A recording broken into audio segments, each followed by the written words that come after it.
Hello friends, एक बार फिर आपके सामने एक नई प्रेजेंटेशन लेके हाजिर हूँ। जैसा कि आप स्क्रीन के ऊपर देख सकते हैं कि आज का topic 26th constitutional amendment 2024 in the constitution of Pakistan 1973, ये आज का मेरा टॉपिक है।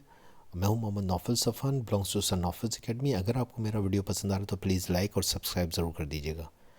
आईन पाकिस्तान में 26वीं अमेंडमेंट 2024 20 अक्टूबर 2024 को सेनेट और कौमी असम्बली से मंजूर कराई ली गई। पाकिस्तान की 2024 की 26वीं कॉन्स्टिट्यूशनल अमेंडमेंट के हवाले से कुछ उलझनें पैदा हुई हैं, क्योंकि 2019 में भी एक अमेंडमेंट इसी नंबर के अंडर कराई गई थी। मौजूदा नई 26वीं कॉन्स्टिट्यूशनल अमेंडमेंट 2024 का मकसद जुडिशनल रिफॉर्म्स है और जजेस की अपॉइंटमेंट के तरीक़ेकार और कुछ पावर्स को सुप्रीम कोर्ट से फेडरल कॉन्स्टिट्यूशन कोर्ट में ट्रांसफ़र किया जा रहा है। जबकि 2019 में होने वाली 26वीं कॉन्स्टिट्यूशनल अमेंडमेंट 2019 का ताल्लुक़ फाटा कबायली इलाक़ों के पार्लियामेंट में रिप्रेजेंटेशन से था, जिसके अंदर फाटा के एजेंट्स की तादाद नेशनल असम्बली और सूबाई असम्बली में बढ़ाने का मंसूबा था।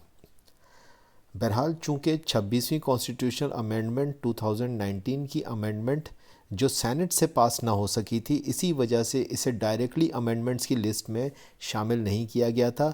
शायद यही वजह है कि जब मौजूदा 26वीं कॉन्स्टिट्यूशनल अमेंडमेंट जो कि अक्टूबर 2024 में सेनेट और कौमी असम्बली दोनों से पास हो गई, तो उसे ही 26वीं कॉन्स्टिट्यूशनल अमेंडमेंट के तौर पर अब गिना जा रहा है। 2024 की 26th अमेंडमेंट के जो मेन पॉइंट्स हैं, मैं यहाँ पे आपको मेंशन करने जा रहा हूँ। सबसे पहले आर्टिकल 9A, हर शहरी को साफ़ सेहतमंद एनवायरनमेंट का राइट दे दिया गया है। आर्टिकल 48 के तहत प्राइम मिनिस्टर की प्रेसिडेंट को भेजी गई एडवाइस अब जुडिशल रिव्यू से वो एग्जेम्प्ट होगी, उससे मुस्तशना होगी। ठीक है जी। इसी तरह से आर्टिकल 184(3) 26th अमेंडमेंट के तहत सुप्रीम कोर्ट को सो मोटो इख्तियारात को महदूद कर दिया गया है और अब फेडरल कॉन्स्टिट्यूशनल कोर्ट को ये इख्तियारात ट्रांसफ़र किए जा रहे हैं, जिससे अदालत का जो ताकत का बैलेंस है वो अब तब्दील हो गया है। कुछ अमेंडमेंट के साथ जब ये फाइनलाइज हुई है, तो अभी जो इतलात आ रही हैं, तो उसके अंदर ये बताया जा रहा है कि इस आइनी अदालत को अब यानी कि इस कॉन्स्टिट्यूशनल कोर्ट को अब कॉन्स्टिट्यूशनल बेंच के अंदर कन्वर्ट कर दिया गया है। मैं ये आप अपने स्टूडेंट्स को ये बात बताना चाहता हूँ कि कॉन्स्टिट्यूशनल कोर्ट्स का जो ये लफ्ज़ है यहाँ पे, इसको अभी हालिया तौर पे जो फाइनलाइज हुई है ये अमेंडमेंट, तो उसके अंदर इसको कॉन्स्टिट्यूशनल कोर्ट्स को कॉन्स्टिट्यूशनल बेंच के अंदर कन्वर्ट कर दिया गया है। और उसके बाद फिर वो सारी चीज़ें उन्होंने उसको तकरीबन उसी तरीके से रखा है, और उसके अंदर जो अपॉइंटमेंट की शराइत हैं वो मैं आपको बताता चलता हूँ कि आर्टिकल 63A, अरकान असम्बली को वोट पार्टी पॉलिसी के ख़िलाफ़ होने के बावजूद शुमार की जाएगी। ठीक है जी। आर्टिकल 175A में अमेंडमेंट की गई। इन अमेंडमेंट के ज़रिए से पार्लियामेंट और जुडिशरी के किरदार में तब्दीलियाँ लाई जा रही हैं, ख़ास तौर पर वोटिंग लॉज और जजेस के अपॉइंटमेंट के प्रोसेस में। आर्टिकल 177, दोहरी शहरियत रखने वाले जजेस अब जज बनने के अहल नहीं होंगे। आर्टिकल 179, चीफ जस्टिस की मुद्दत मुलाजमत 3 साल मुकर्रर की गई। रिटायरमेंट की उम्र 65 साल बहरहाल बरकरार रखी गई। आर्टिकल 215, चीफ इलेक्शन कमिश्नर अपनी मुद्दत ख़त्म होने के बाद तक काम करते रहेंगे जब तक कि उनका जानशीन मुकर्रर नहीं होता, और उन्हें दोबारा तकर्रुर करने की तजवीज़ भी दी गई है। आर्टिकल 239, पार्लियामेंट की तरफ से मंजूर शुदा कॉन्स्टिट्यूशनल अमेंडमेंट को अदालत में चैलेंज नहीं किया जा सकेगा।